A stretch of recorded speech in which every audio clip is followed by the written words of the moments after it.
Good afternoon, everyone. I'm Handro Chepa. Before you here, we have a project. It's called Cito Mobility Solution. Cito Mobility Solution is a business, actually a company registered already. It's mostly dealing with selling and manufacturing and selling wearable shares. What we came up with this project some 4 months ago. Like we're doing it for Stanbic, after which we won in the northern region as one of the best schools.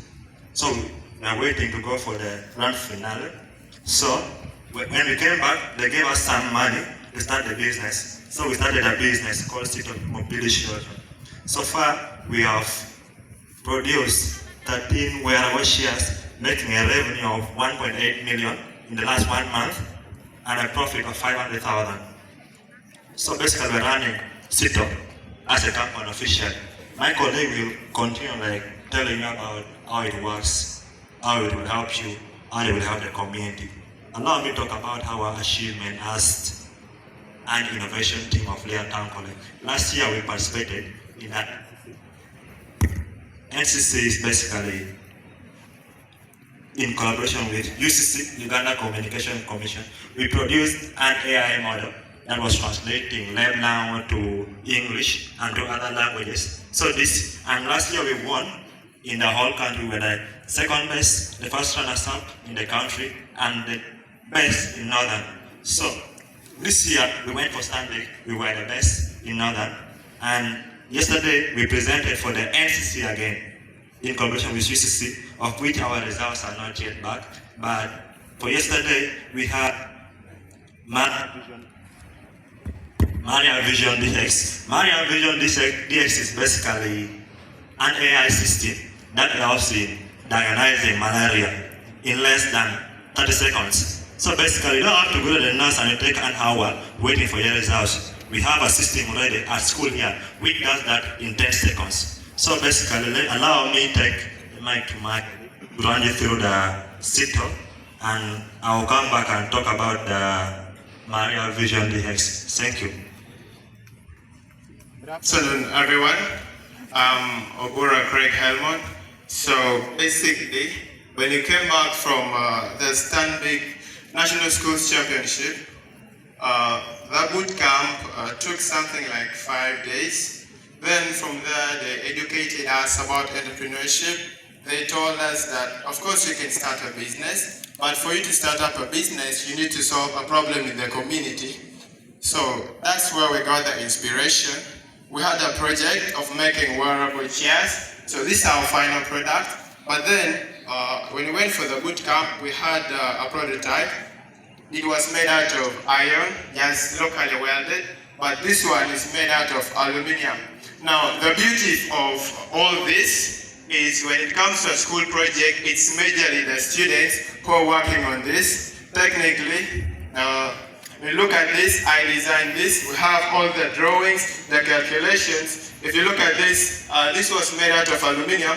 I think 2 weeks back, people who were around, we had officials from Stanbic Bank who had come to evaluate. We even have our production unit where we molded this. There is this one, I molded it myself. So it has helped us a lot as a group of students and innovators.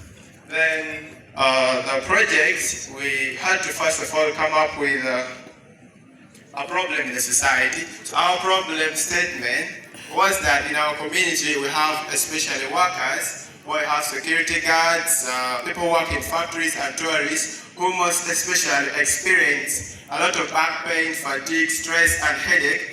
But the biology behind all that is quite large. It takes you back to when you have a lot of stress, you can get annoyed fast and you vent your anger on someone. That's why we came up with a way to help you improve your productivity in that very work sector. At the same time, you're not necessarily sitting, because most of these workplaces, you're not allowed to sit for a lot of time. But when you don't sit, you're supposed to give your body that upright position for its proper functioning. So then we'll take you again for the Malaria Vision DX. Thank you. Yeah, back again, as I told you, would come back.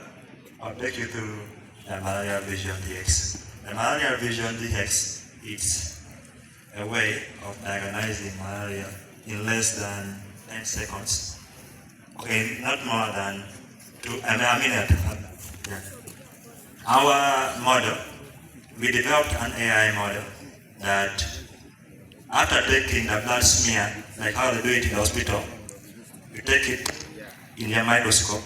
Doctors most times spend a lot of time when they are diagnosing malaria or any disease, like they're looking for the virus or the parasites for more than 30 minutes. And we found out that that was so tiresome. And in facilities that has limited resources, it's so difficult. Like in your village, you find like 100 people going for a disease to be diagnosed or like for testing in the laboratory, and that takes a lot of time. So we came up with an AI model. And basically what it does, it will not replace the doctors. And what it will do, it looks into the blood, see the virus or the parasites in the blood, counts the infected cells, and the uninfected cells, then will determine like how severe is the parasite or the virus in the body. So basically, that's what we do. What we have come up with, the technology behind it is AI. AI is one of the most complicated technology in the world at the moment.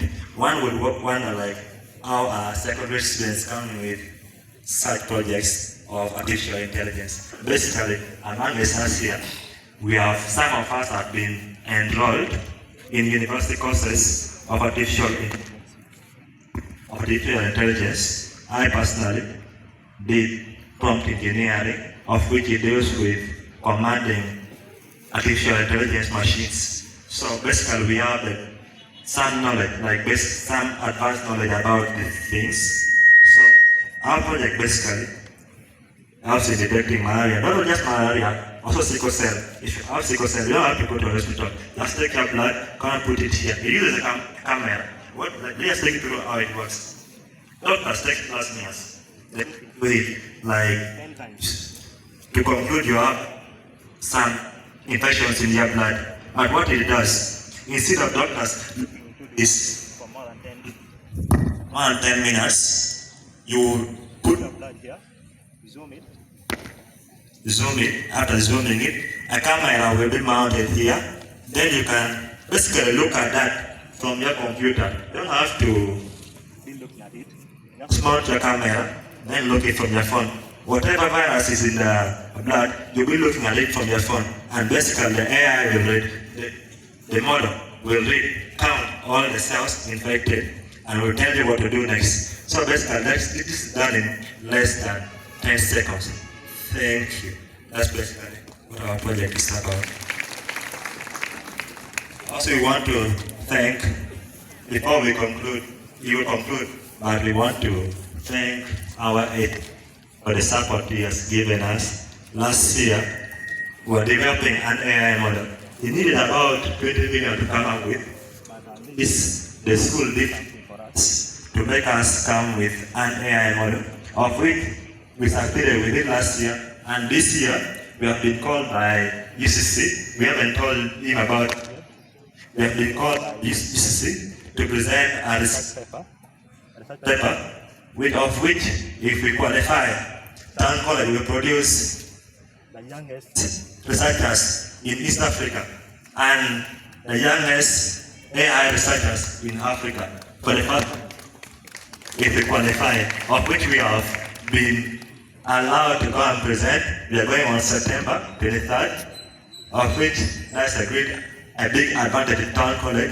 We also want to thank him for supporting our city mobility solution. They gave us some money, but at the moment we can stand on our own. We already have our company running. We appreciate them for that. Allow me to my colleague to carry on. Okay, I'll do a few things here and there just to conclude. We have the city mobility solutions and malaria vision DX. Oh, yes, we have city mobility solutions and malaria vision DX. So I'll take you briefly about the history of how we came up with all this. Personally, I'm advancing with biology in A level. He's doing physics. So we had to blend between biology, the biological research, and then the software part where he does the AI and programming. It took us something like 2 weeks to do the research. We had to prepare the blood samples and acquire this microscope and make sure that it was working. But just because we don't have time, but I think we'll extend this table the other side so that we can actually do the real work, because this really works. Then the AI model has been improvised or been modeled into an app. Then this is an app that it's hosted on a free website, so anyone can acquire this app and use it.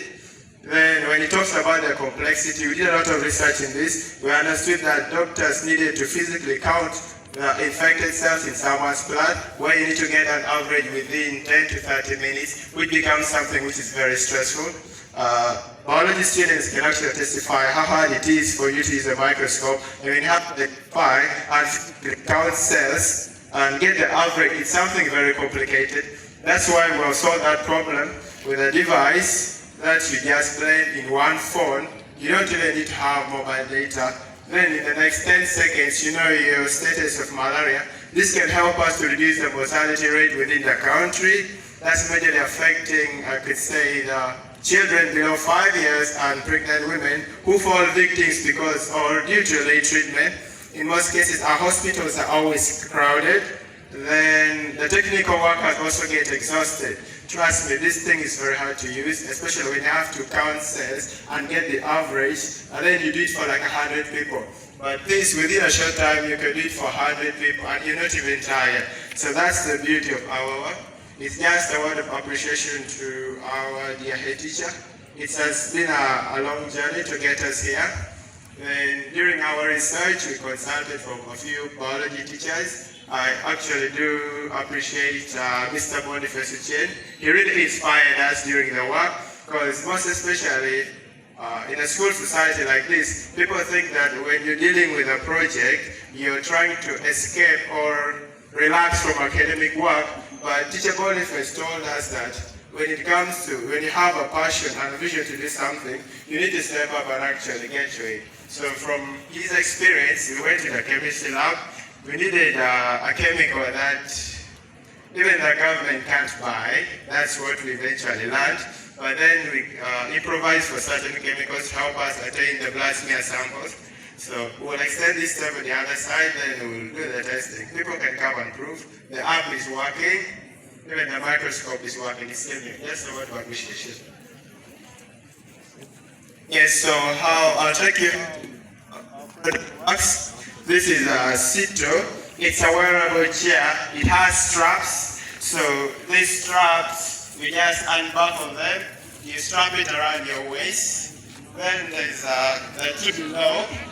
The two below, you strap it in between your thighs. Then it gives you that tight angle to make it portable enough.